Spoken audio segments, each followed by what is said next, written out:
Hello everyone, welcome to Under the Abbey Stand. Hope you're all having a fantastic summer. You join us live from an East London beer garden. Delighted to be sat opposite my good friend Tom Walker, fresh from the United States of America. How are you, mate? Yeah, I'm good. You might recognise me from such episodes as slightly to quite seriously drunken voice notes live from grounds across the US of A. Yeah, good to be back. We were also the day after England quite convincingly beat the Democratic Republic of Congo. The good Dr. Congo, yeah. Yeah, saw them off. No stresses there, no problems. Yeah, good to be back. I mean, some things never change, quite literally, with Cambridge United, which is obviously what we're going to talk about. But yeah, it's been a great start to the summer. We are in, as I say, an East London beer garden. There's Wimbledon on in the background. Nice sunny evening. That's the tennis competition. Yeah, that's a tennis competition, not AFC. Yeah. We're not watching their pre-season. But a nice British thing to come back to. How was your time out in the States? I mean, everyone's heard your fantastic voice note, which was the funnest thing I've ever edited. Yeah, I mean, for the record, what's been put out is probably not the most professional bit of broadcasting. This like brilliantly put together, brilliantly edited. Of course, it's more the content. Thank you. More the content I'm talking about. I will say that after the Ghana game, I had to re-record that probably 5 or 6 times, and I got a lot of the messages. This message has been deleted on my WhatsApp. Yeah, because some of it simply could not be put on air. Not at all. We've always wondered what day we'd get cancelled, and I think that would have been it. Thankfully, even in that state, I had the sort of foresight to go, do you know what? That's not okay. That's not okay. Well, yeah, I mean, England aside, because I think by the time people listen to this, a lot of the people who aren't Coconut Tier members, who don't get the early release summer pods, Scum of the earth, they will know the fate of England on Sunday night going into Monday. So I don't think we should do too much England chat. We've got some other disappointing... No, I'm joking. Some other disappointments to talk about. A lot's happened, though. Before we get into signings, we've got a lot of signings to chat through, me and you. The lads did a great pod talking about the first 2 signings of the summer, but we'll have our say on them as well in a minute. A few things that I think we should touch on. Fixtures. So at the time of recording, the TV schedules, I think, have been announced for all the leagues now. And from what I can see, nothing that involves us. Which is fantastic news, isn't it? Because some of the games that got moved last year, I guess, is a bigger fish in the pond, and I use that term very loosely. But you're looking at Bromley, an average-sized fish in a very small pond. Correct. Yeah, fair, a better way of putting it. But I think it shows what we are in this league, that none of our fixtures up to I think Christmas have been moved. So apart from international weekends, it is as planned, which is good news, right? Yeah, I think so. Early kickoffs, I hate them. I hate them so much, especially the home ones. We didn't have an away one, did we? We did the season before at Mansfield. That's right. Yeah. I mean, like, for so many reasons, I hate them. Like the getting up early, the fact that, you know, we talk a lot in our group about Dobler's mean time. Yeah, you can probably guess what that means. Yeah. And it's I don't like them. I mean, there's a thing like years ago, it used to be quite a buzz to see Cambridge on the telly and get picked, but not anymore. That novelty is somewhat worn off. But yeah, looking forward to it. I mean, I think with any sort of fixture chat, there has to be one person who says it is simply a list of us playing each team twice, once at home and once away, just to pour a bit of cold water on it all. I find that day really hard to look forward to, especially this year, because of one of the away fixtures on it.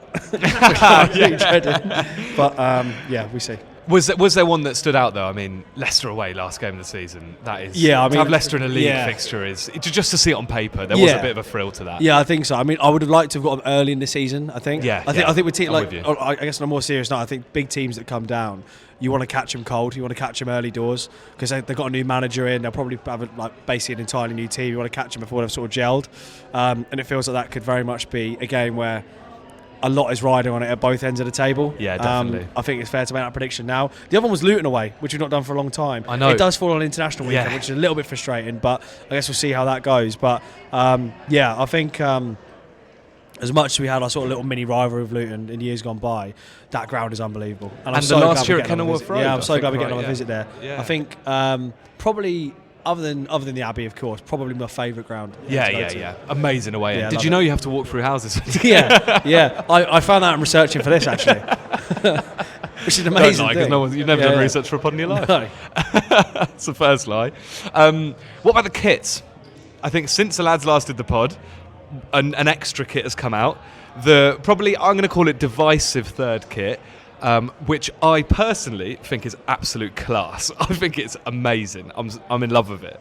What do you think? The divisive third kit is an annual phrase now, isn't it? Yeah, it is, yeah. We've had the Wetherspoons plate. We've had now the salmon kit. Salmon pink? Salmon pink, I think. Salmon pink. Yeah. Look, I'll be honest, like, I bought the Wetherspoons one. I was quite happy to buy the Wetherspoons one. Quite liked it. I'll probably give this one a miss, I think. It's just not my colour, man. Which is fine. What do you think about Kel Watts' new hair? Is that the bigger question? Yeah, it's great. I mean, it's terrifying. I have to say, I'm so certain that's just a mistake. Yeah. It's oh shit, I've gone a bit far there. And then he's gone, do you know what? The only option is to lock the whole thing off. Slipped having a shave. Which could be, I suppose, something of a metaphor for a defender going up a level into League One, maybe making a mistake that he can't quite recover from. But you know, we'll see. But yeah, a good look for a good man. Good look for a good man. Right, let's get into the meat of this pod. We've got. What did you have? Wasn't the meat of the pod? That wasn't the meat of the pod. That was the preamble. Let's talk about these signings. I say signings. I think the only place to start is the re-signings, of which, remarkably, that was plural, not just one. That was two. Shayne Lavery and Shayne McLoughlin both signed a new deal, is how the communication's been put out by the club. I'd put an asterisk on that personally. Not just because they were on the release list at the start of May, but also I think that it was 24 hours after their contract actually would have run out, so it is technically a completely new deal. I guess that's correct, but I think you'd class it as a new transfer in every other respect. So, anyway. What do you make to these two? I mean, let's start with Lavs, because it was the first one. When that news came through, Shayne Lavery resigns, I want your initial reaction, and I want how you feel 48 hours later. Initial reaction was, what the f*** is happening here? Surprised, definitely. I think the thing with it is, there's a really big caveat to it, which is like I don't properly know how I'm going to feel about it until the transfer window shuts, because I guess the obvious way of looking at it is if Shayne Lavery is a total bonus to us, and we're viewing any minutes we can get him on the pitch as a complete bonus, and that's what it is, and we accept the fact that he might not play, for the vast proportion of the season, and he can't be relied on, and all that sort of stuff. It's fine. It's a really good addition. He's a player who's obviously good enough for this level, clearly too good in terms of quality for the one below. Arguably a fit and firing Shayne Lavery, plays regularly and could have had maybe a couple of years of that, would be playing in the division even above this one and internationally and stuff. So in terms of the quality that he brings and all that sort of stuff, we don't really need to talk too much about that because everyone knows it. The elephant in the room is the fact that he's not going to get on the pitch. Like he's just not. Like, we know that, we accept that. And my concern is that we went into last season, all right, ended up in promotion, but not because of Shayne Lavery's minutes. I know he contributed, but there were times where he would break down and we had to make do, and obviously Apre struggled for form at times. Nevitt wasn't quite the player that we maybe needed, and that was a worry. And then the season before that, when we were in League One, obviously the last time, it was a big part of the reason why we eventually got relegated, was that we had to rely on players who simply weren't good enough, and a big part of that was because Shayne Lavery wasn't fit. So my concern is that we'll go into this season in a similar situation. Like, obviously we'll come on to talk about obviously one of the other strikers in obviously Ahadme, who's rejoined as well, but Apre, Lavery, Ahadme, to me, doesn't scream a front three that's going to score a whole lot of goals, if I'm really honest with you.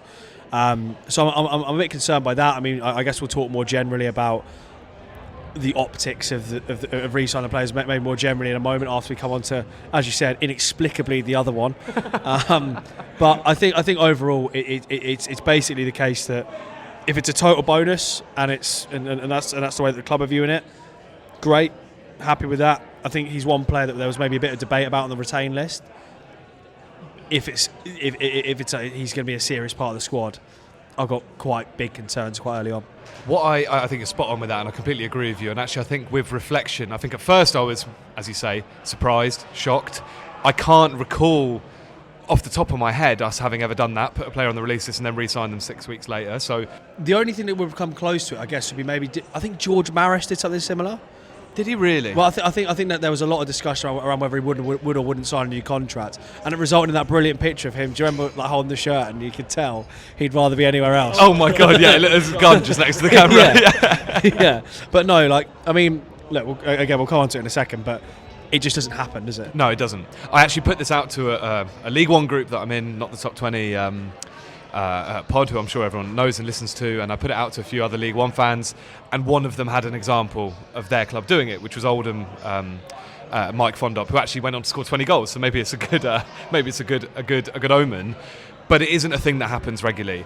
And I found the club have clearly got a sort of a messaging and a line where if you go listen to Harris's really interesting pre-season catch-up, there is this chat about he wasn't released. It's more about ongoing communication with players and the deal being right, which is a way of spinning, I guess, what's happened. I think you have to take both cases individually a little bit, because I think with Lavery, as you've completely rightly said, the player and the quality there, I'll repeat it, he's a League One, he is arguably a championship level footballer who just can't stay fit. So the quality and the upside of Shayne Lavery, everyone understands. So the question with Lavery is less about the player himself and the ability of his impact on football matches in League One. It's what you do around him when he can't play, because that's a when, not an if. For a lot of players, it's if he's injured. With Shayne Lavery, it is when.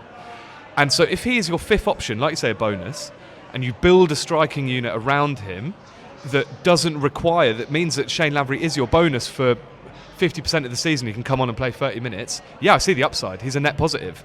And we'll have you can assume we have a favourable deal.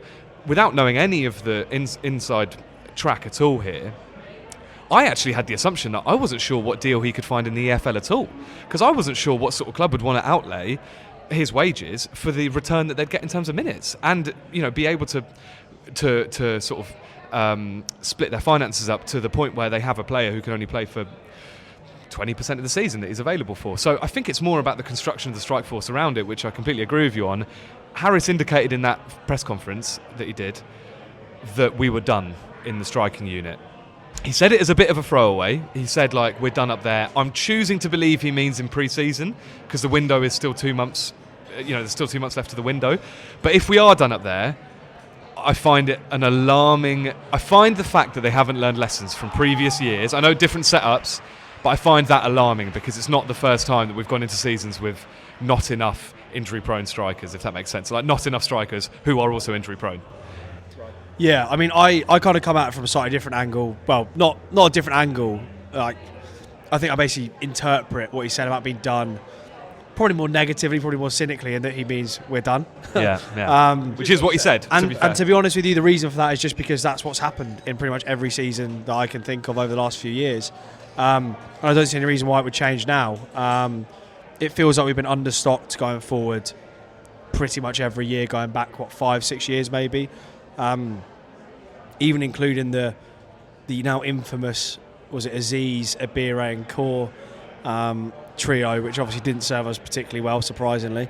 But it feels like we've made a choice in pretty much every single season since then, of which obviously Bonner's been involved in a lot, Harris has been involved in a couple, obviously one pre-season, but a couple of seasons overall, to go in with three central strikers. And we've obviously now got three central strikers, and because, again, something we'll talk about in a moment, the amount of work to do on the rest of the squad, I kind of think it's quite fanciful to think we're going to go out and sign a fourth. I think maybe it's a bit of naivety from me, because I just refuse to believe that they would be tricked into the idea that this is what kind of annoys me a little bit. Is there was a bit in Harris's interview where he kind of said they think they found a way to look after Lavery. It's that messaging that annoys me, because how much evidence do you need? The sign of madness is doing the same thing over and over and expecting a different answer. What possible solution can there be? It's one of two things. It's literally hamstring transplants. Yeah. Don't even know if that's a thing. No. And the second one is like you just don't play him at all. Yeah, exactly. And one of them is just not going to happen, and the other one is just like pointless. Yeah. I suppose with potential in a fourth striker, I suppose the other thing to discuss is maybe like what actually is the deal. And I don't know. I've got no inside information on it. You would assume it's pretty heavily incentive based. I don't really think pay as you play contracts are a thing anymore. Like, he's not going to play. He's not going to not have a basic wage, and his basic wage will not be all right, not significant, but it's not going to be insignificant. No, he's not going to play for nothing. But obviously, if it's a small enough basic wage, it allows us to go out and sign someone else, and then obviously you pay Lavery more if he's producing. Fine, but yeah, I the striker thing raises alarm bells early doors. But like we have to make again another caveat. We are the 2nd of July as we record, and there's still a long way to go in the transfer market. And who knows? I mean, this is kind of what happened last season, right? We were sat here talking about reliance on Shayne Lavery, and then he breaks out the last week of pre-season. I wouldn't be surprised about that. And I will say, I said it in the group chat as well, we're worried about his hamstrings. We've got a pre-season tour in Spain coming up. He's a pretty fair lad from Northern Ireland. I'm worried about you, mate, when you're out there. Well, yeah, look, I've got my own problems. I'll look after that my own way. I found a way to cope with it. I found a new way to manage my skin.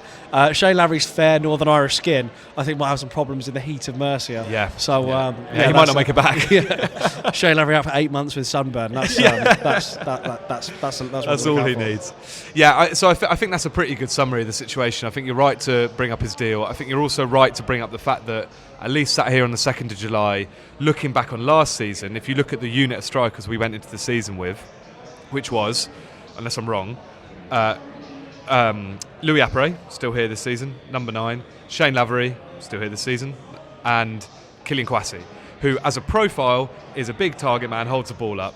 And I feel like what we've done is obviously we've got 2 of the same, and then we've gone out and got a similar profile of striker. I think as well, like, to be fair, because like, we have come across and we will come across being quite critical, I think. Maybe more than deserved. We're talking about going into a season with a set of 3 strikers as maybe been a negative thing. The last time we were in League One and got relegated wasn't purely because Lavery wasn't available. It was also a lot because of the quality of the other 2. Yes. Lofton and Lindeloo. You're right. Obviously, we are factually better off already. Agreed. I agree with that. But I think it's also a case of, I think we may as well talk about it now, because I think we're talking about this area of the pitch. Of those 2, Gassan Ahadme is one of the 2. Announced yesterday. One that actually weirdly didn't surprise me for a few reasons. A, because of his profile, as I've just mentioned, feels like a very Harris striker. Exactly what I feel like some of the qualities that Appere doesn't have, in the ability to hold the ball up, his physical presence, his first touch, his ability to be that focal point striker, play by himself, which we've seen him do in a United shirt.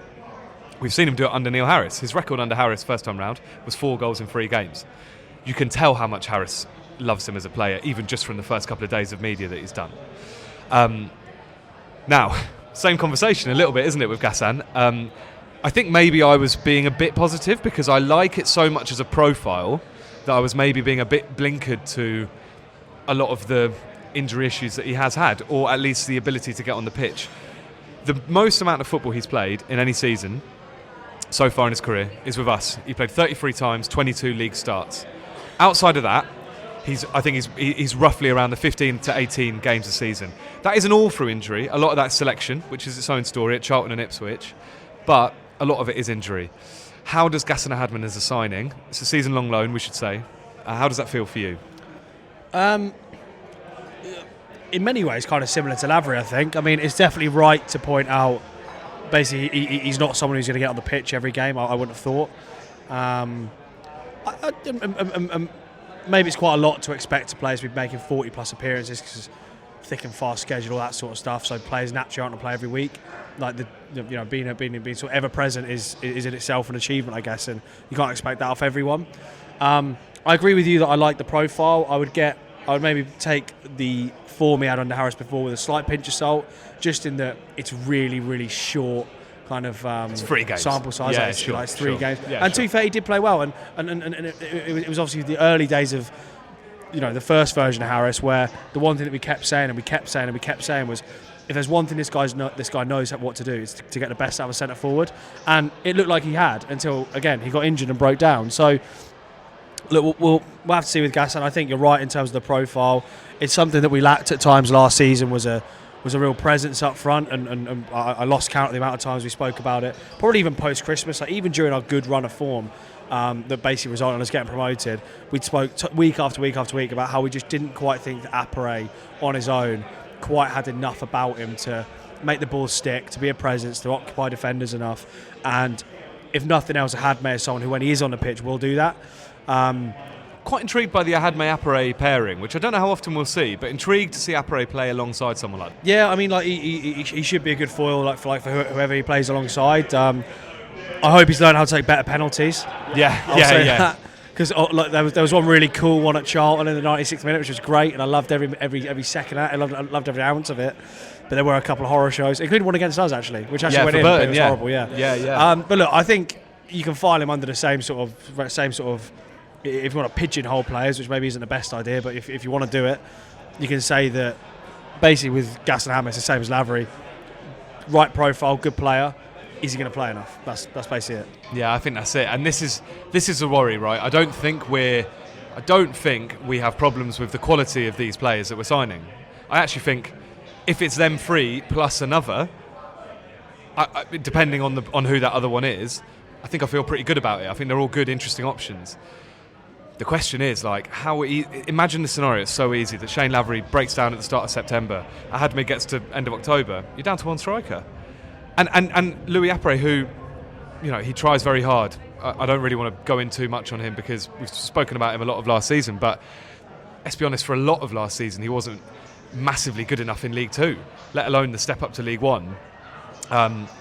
Which I think is just going to be. I can see that scenario playing out, and I can already see us getting together on a Sunday morning in mid-October, hungover, recording a podcast, looking at each other, going, "Do you remember when we said this in mid-July? Do you remember when we had this exact conversation?" And that's my one worry. Yeah, I think as well. Like, and again, like you don't want to come across as being overly critical or overly negative because it is so early and the sun's shining and we're sat in a beer garden and England just won and all that sort of stuff. And that's all good, and we got promoted, and that's great. But I think it's the context of the fact that we have seen this one before. Yeah, like, it feels like a terrible film that you've seen time and time again, and it always lets you down. It always disappoints you, but you keep watching it anyway. Yeah. Like, why am I doing this? Why don't I do something new? Why don't I try something different? If we're being too negative, then let's just give a real positive slant on it, which is something that I've seen a few fans online say. Which Gassan's obviously got a lot of quality. We've seen that ourselves. We've got a lot of technical ability. He's probably always struggled to like really unlock it, like that spell at Burton, and then he went to Ipswich.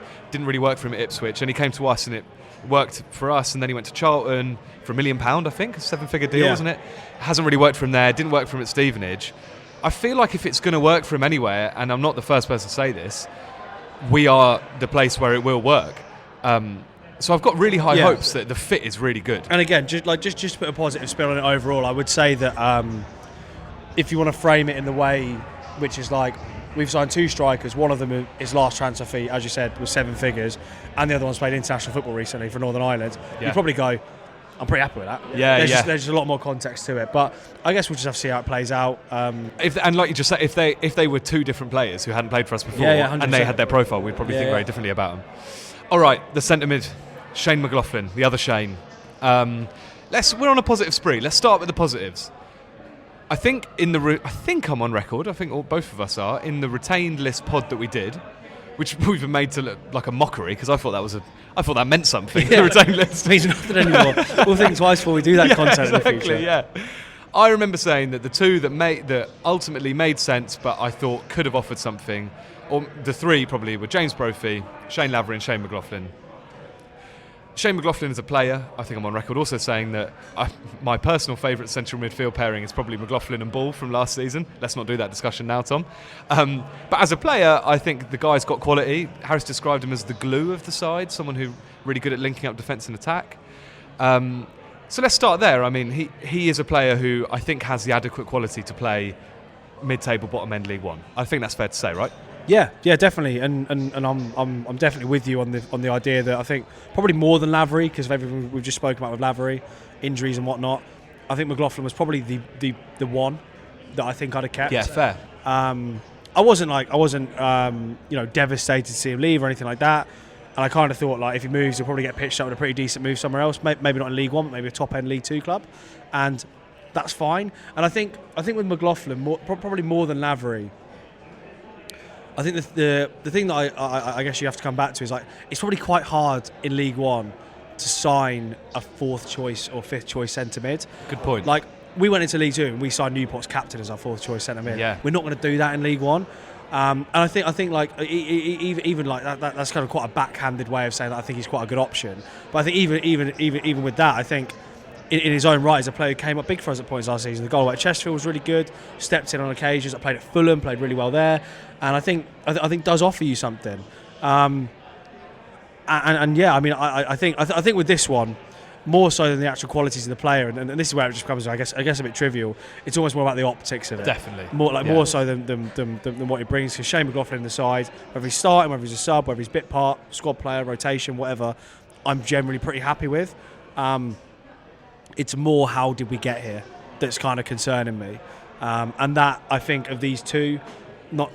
Mate, you know what? Because Ahadme was here before, you can probably chuck him into this as well. It's more, what's the approach here, and that's what's concerning me. It's hard for me. You make a very good point about going and signing a backup, third, fourth choice centre mid in League One, who we are in League One. You make a good point about that being a tough sell, a tough thing to do. I'm with you on that. But I find it hard. Try and give me another view of this. I find it hard to look at, especially McLoughlin, as anything other than, I can't see that it's anything other than, we thought we could improve, we thought we could upgrade on him as an option, and we spent 6 weeks trying to upgrade, and he probably had some offers from your mid-table League Twos, your Newports. You up? Yeah. That's basically what it was. Your Cheltenhams, your Newports of that stature, no offence, great football clubs. But him holding out to sign those deals, us thinking, okay, we're not going to do better than that, let's go back. And is that, here's a question, is that okay? Is that a bad thing? I don't think it has to be. And like we've just said, I think we're generally pretty happy that Shayne McLoughlin signed. It's just the fact that the optics of two players who we released, who the club waved on their way, did club social goodbye posts for, and the players themselves, it seems to have accepted that they're out the door. They haven't signed new contracts; they've been re-signed, which I think is a subtle difference, but it is a difference.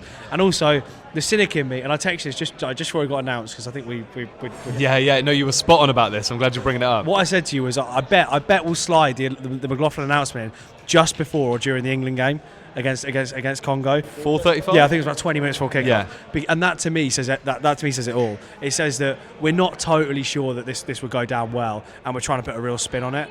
And it basically just comes down to this. It's basically, have we improved in our ability to get the players that we want in the transfer market in League One? And these two signings, I think, probably say no, to be honest, if I'm being really brutally honest.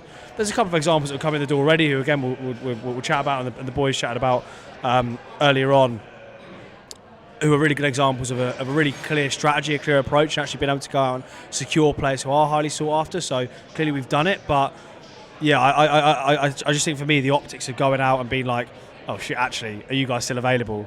It looks bad. Like to me, it doesn't look great. Even if the end result is probably not the worst thing in the world, we've retained two players who, on their day, if they're on the pitch, are more than serviceable players for us, and that's a good thing.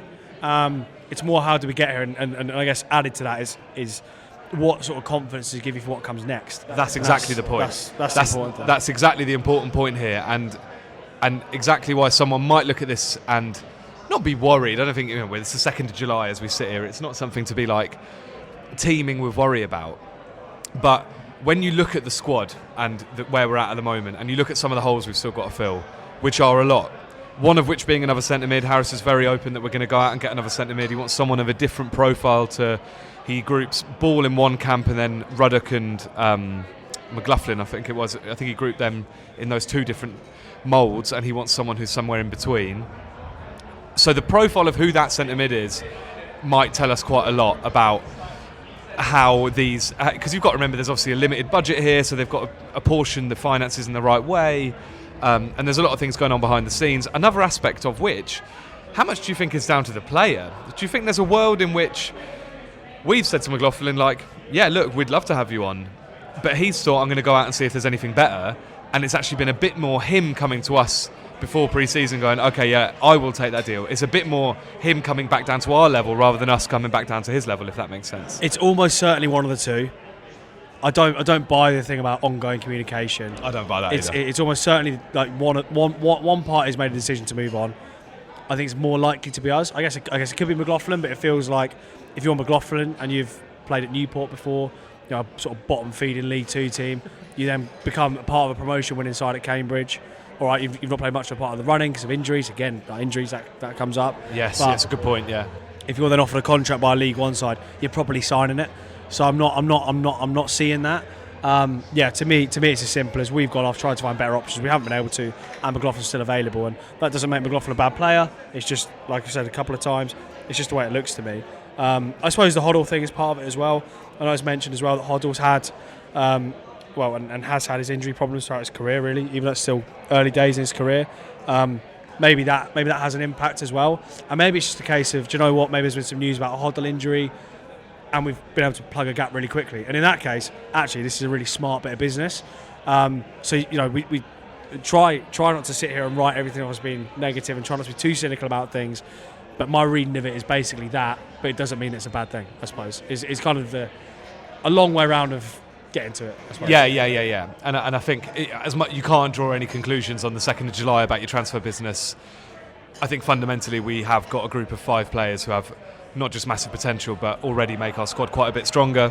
2 players of which me and you haven't had a chance to chat about. The boys did an excellent job, so go back and listen to the last pod if you haven't already, and you can hear more about their opinions on Callum Stead and Isaac Heath. But I mean, I think it's just worth us having a quick chat about it and definitely being super positive about these, because I love these 2 signings. I love everything about the profile of player, the investment in that strategy of recruitment, Callum Stead being someone who, well, both of them, you know that it would have been us and 10 others going after them. There have been plenty of clubs with a lot higher ambitions than us in this division going after both these players quite aggressively. For them to have chosen us says so much about where we're at as a football club in an amazing way. And B, I love the fact that having done quite a lot of windows where we've gone out and signed players who have been lauded for the amount of championship appearances they've made in their career, your Jordan Cousins, your Elias Kachungas, your Corey Smiths. You know, I don't want to call them out all individually, but that's been the positive of signing them. To go completely flip it the other way, Callum Stead has never played at League One level. It's only his 2nd ever EFL season. That is an asterisk probably on him as a signing, but the promise of a guy who's scored double-figure goals for the past 5 seasons, I think is undeniable how good a signing. Let's start with Stead. I mean, that was the first one that came through the door, and as a marker of intent, I thought that was a massive positive to how we started. Yeah, well, I'm not exaggerating at all when I say I literally could not have hoped for a better start to the transfer window. I agree. Like, I think honestly, if you'd have asked me, go out and pick a player from a League Two side, from a League Two club, that you could take into League One and be pretty confident, that they've got an upside potential, exactly the sort of profile you want, on the way up, all that sort of stuff, I genuinely think I would have said Callum Stead. Yeah. And I think in part of this is where my kind of cynicism and kind of slight, not disappointment, but kind of bemusement almost of what followed with obviously the signings or re-signings that we just talked about comes from, is that with these first 2, literally could not be happier. Yeah. Like, everything that you want is like to see a clear strategy, clear identity of what it is you're trying to recruit and how you're trying to do it. Stead is perfect. Heath is absolutely perfect as well. Both players with decent experience, playing at a decent level, a comparable level, I suppose, who seem to be ready to take the step up. And we're the club that's gone out and beat however many other clubs to these signings. Heath is well reported that there were several clubs after him. I think Sheffield Wednesday were mentioned among them. Yeah. If you're going out and beating Sheffield Wednesday to the sign of someone like that, you've done something right. Yeah. It's also just like the investment in it as well. Like, I don't know what sort of fee Heath would have been, and I don't want to talk too much about Heath because I know we're talking about Stead, but it's more the fact that you're putting decent contracts in front of these guys because you believe in their potential. And do you know what? Like, there might be a situation where we do end up getting relegated, like call it out for what it is. But do you know what? You go down, you've got a squad that's upwardly mobile, and they can just come back up. Yeah. That's a good point. And that for me is exactly the sort of recruitment that we probably should be doing. So yeah, Stead brilliant. Worth noting as well, really good to kick it off with an attacker. I know we've just bemoaned striker situations, and probably there'll be a bit more of that to come in the window. See how it goes, but to kick it off with a good attacker with a very good goal scoring record, to me was a real statement of intent. And regardless of what else follows, I think it'll be a really good addition. I agree. I'm really happy with it. Don't they feel very posh signings? Yeah, I think that's exactly what I messaged you. Just after the 7 got announced, it's like, over the years you've seen posh sign these sorts of players, and you've gone, they're good at that, aren't they? They're really good at that, and they inevitably go on to be really good, and they sell them on for however much. So yeah, really happy with Stead. Really good start to it. He feels so Harris as well in his he's not this big bustling centre forward in a Harris mould as a player, but his history learning the game in the non-league system. I think he was a Luton Town Academy graduate. Then he came through a whole host of he did like the Tour de Hertfordshire of non-league clubs. Lucky him. Well, yeah. Sounds like a David Brent bit, doesn't it? Yeah. Welling, Hitchin, Biggleswade, like all these. Yeah. And then Brackley, and then Barnet, who have become real talent spotters at that level. He swept every single award in their National League winning campaign. So it goes to show like how much quality the guy's got. And when I asked Barnet fans, there's a piece on the website that Coconut tier members can go and have a read of, which is like an introduction, a few numbers that Ben found about him. But we asked a few Barnet fans to give us an opinion, what they thought of him. And I think the phrase was he'd chase a crisp packet in the wind. Nice. He's so hard-working. He'd chase absolutely everything. He'd chase a fiver in a tornado. Exactly, yeah. Which feels very Harris, doesn't it, as someone who, we won't have a lot of the ball next season. And you'd expect Stead, I think he's best placed. I think he can play as a striker. We left him out of our striker conversation, but that's only because Harris said in the press release that he considers him playing anywhere behind a striker. But I think more likely centrally. And I think you can imagine, him doing the hard work instead of Ahadme and going and chasing the ball down and then pass it to Ahadme and score. And it really is that simple, Tom. Yeah. It really is that simple. And then lifting a trophy at the end of it all. Exactly. But talk to me about a front four. So Heath on the left, Stead in the middle, Knight on the right, Ahadme up top. How do you feel about that? Kai can play anywhere across those positions. Yeah, I mean, it's good, isn't it? Like on paper, it is. You have to say it is. And one of the words that we used quite a lot throughout last season, particularly the back end of the season, was options. And I do feel like particularly behind the striker there's a few, not just in terms of actual personnel, but where can they play, what roles can they play. Obviously, you mentioned Knight could play on the right hand side. Arguably his best position is through the middle, but you can switch him around and obviously whatever else. To me, that seems like a really good situation. And yeah, obviously the ideal thing is that you can line up with that sort of thing or something that looks kind of like it. Yeah. In as many games as possible, and that probably does put you in a good position. And again, I suppose the context you have to have is when we got relegated last time from League One, we nearly didn't. We remember Huddersfield away. Yeah, we weren't. I think it was the penultimate game, wasn't it, at Burton? And there was every chance we could have gone into the last day of the season with, all right, it would have been like a 0.1 of a percentage that we'd have stayed up, but we could have taken it down to the last day of the season. And that was with the squad. We didn't win until our 11th game.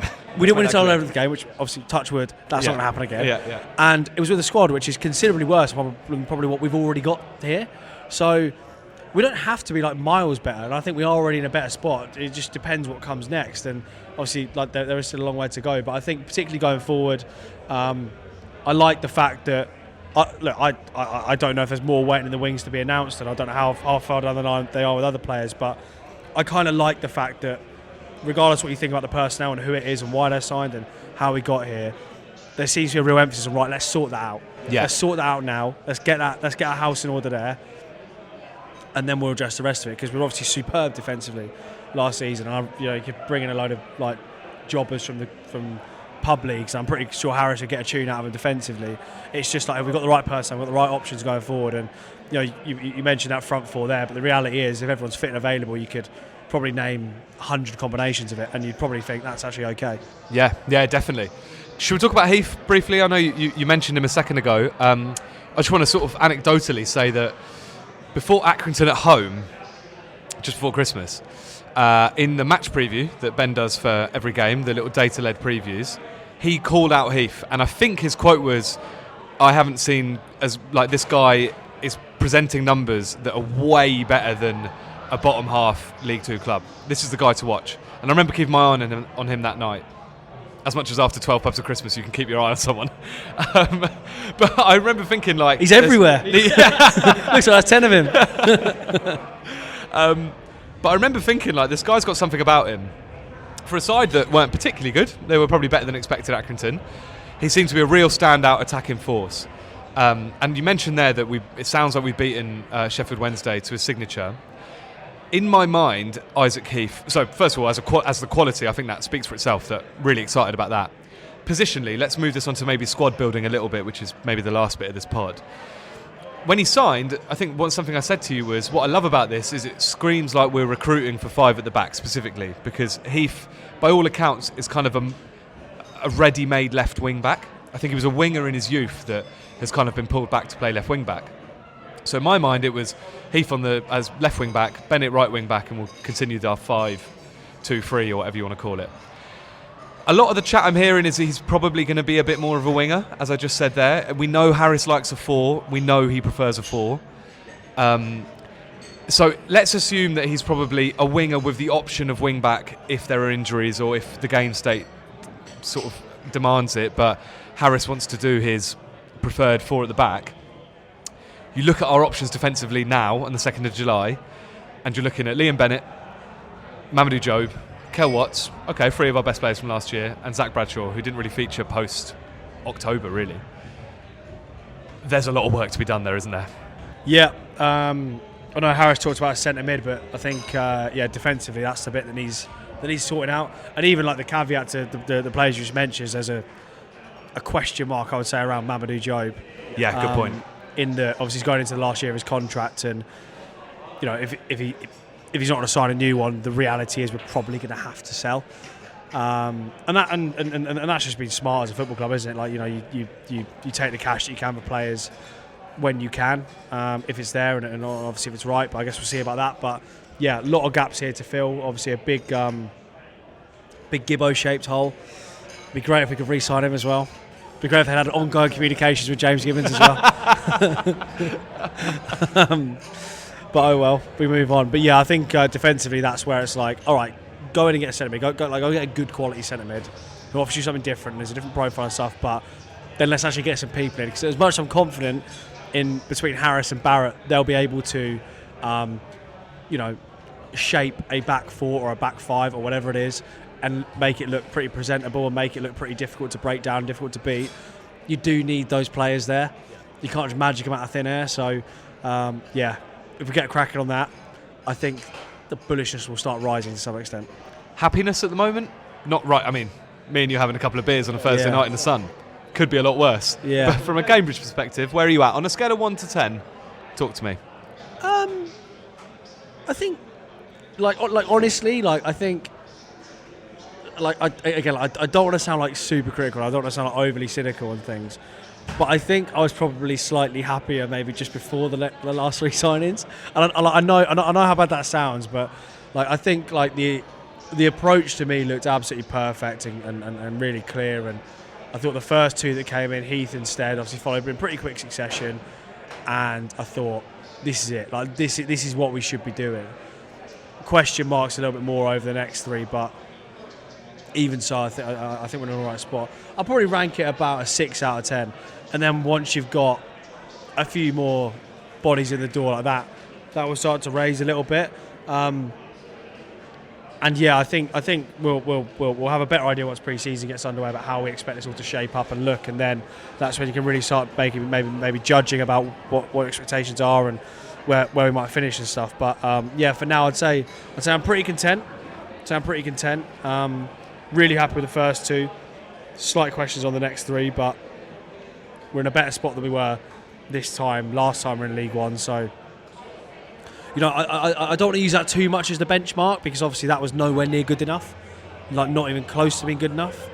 But we are in a better spot, and yeah. And we signed Ryan Loft that summer. Yeah, he's still around, by the way. Who, by the way, hasn't got a mention yet. We talked about our striking unit, but Ryan Loft is there. Harris does a great little moment in his thing where he did the same thing, basically. He's talked about his strikers and then said, oh yeah, and Lofty's still here. We'll see what to do about that. I've actually not seen it yet, but I'm looking forward to that. That's really good. He says it not quite as comical as that, but yeah. I think I'm probably at a 7, personally. I think I'm feeling maybe ever so slightly more positive than you. I think I'm kind of in agreement with all your points, so. But I think just fundamentally they are good players. I just kind of wish we'd just retained their contracts, and then I'd probably be at like a 9. Yeah. For some reason, I find the optics a bit hard to get my head round, because it just makes me worry. As we've said, people listening to this, by the time you listen, especially not the non-Coconut tier members, you might already know there's another 2 signings through the door. So what we're saying is the personality and the shape and the profile of those next 2-3 signings probably sways me between, okay, are we going after this strategy of your Heath and your Steads, or are we falling back into old habits? It's kind of the wariness. Well, look, I right? think like one thing I'll be pretty sure of is that we're not going to fall into old habits in terms of basically going to sign in a load of touch wood massively here. We're not going to go out and sign just like championship duds or like 35, 36 or whatever, and we're like, they've got a brilliant track record. They come down and they're just crap. Like, I don't see that happening. And look, like, you know, someone like Ahadme coming in feels like a clever bit of business. And do you know what? If he hadn't been here before, I'd probably be thinking that. But like, it's just the fact that it's gone from being Heath instead, who feel like you know, all the data-driven chat that there is and all that kind of stuff feels like they're like that. That's that to a T. And the next thing is just kind of like, you still around? How you doing? You still good? You fancy it? That kind of thing. Like almost a bit like jobs for the boys. And I don't want to reduce it to that, because I know it won't have been that. And there's a part of me as well which is like, look, over the years on this pod, I've been at times very negative and very cynical, and I've just had a really good summer, and I need a bit of that. Like, I need a bit of cynicism. I need a bit of disappointment. Yeah, exactly. And I've got nothing else to moan about yet. Obviously, we've got a Monday morning in the Azteca to look forward to see how that goes. But look, I think we'll be okay. And do you know what? I think I think the thing to take positivity from is Stead and Heath. I mentioned about investment. I think there'll be more of that to come. I agree. Like the one thing that we've not mentioned with Heath is obviously the fee that's going to be attached. I would be astounded if that's not a club record transfer fee. Astounded. Same. And I know, look, a Cambridge United club record transfer fee is not like Ellie Anderson signed for Man City. It's not like he's not going to break British transfer records or anything. It's going to be like a couple of $100,000 or whatever. But still, like, if you're going out and you're investing in potential like that, I don't think we can go too far wrong. God, sorry. I pulled a face there because we're watching Spain-Austria in the background. They've just had their hydration break. I think we should go for ours in a minute. But they're looking quite terrifying here. So you will have something to moan about soon enough, Tom. I think that's really well put and probably a really good place to end with United. We'll be back for quite a few more pods, I think, from now onwards. Pre-season's kicked off yesterday. We've got the City Friendly in 9 days, I think it is at the time of recording. Obviously, if you're not a Coconut Tier member and you're listening to this on Tuesday, then you know exactly what you need to do, and Spain have just gone 1-0 up. So that's, I think, probably the perfect time to end the pod. Everyone's favourite Mark Cucurella there. Yeah, actually, there is one moment where I do want to end the pod. Listeners might not know this, but it was Julian's 30th birthday very recently. So he's joined the Big 3-0 club, which obviously George left. George left a week after me, yeah. Obviously couldn't stand your presence. And I did promise, just before you left, we were trying to arrange a time that I could come and drop off a present for you. So I'm going to deliver to you live on the pod. Live on the pod? Right now, so just bear with me a moment while I get it out of the bag. I want to make sure I give this to you the wrong way around. It's a shame actually. This isn't filmed, really. He's trying one-handed. He's doing a good job. I would like you to describe exactly what you see when you turn this round. I'm seeing from the back a pillow the size of maybe like a sort of A4 piece of paper, a bit bigger, A3 maybe. I turn it around, and on the other side, that is the best present I've ever got. That is the greatest present I've ever got. It's Neil Harris is our king. And a beautiful drawing of Harris looking particularly haggard, by the way. An actually quite threatening picture of Neil Harris on the front of it. It's very much more like Che Guevara, isn't it? It's like political dictator sort of poster thing, isn't it? Yeah. With a crown on his head. That is absolutely fantastic. I got very spoiled for my 30th birthday, but that might top the lot. Yeah. 2-3 weeks later, that was worth the wait. Thank you so much, Tom. And if people want to send me presents, come find us in East London, and you can do just that. Right, Tom, I will see you in the next couple of weeks. Well, we'll go and have a few beers now and a bit of food. I think so. And we'll be back very soon. Thanks everyone for listening.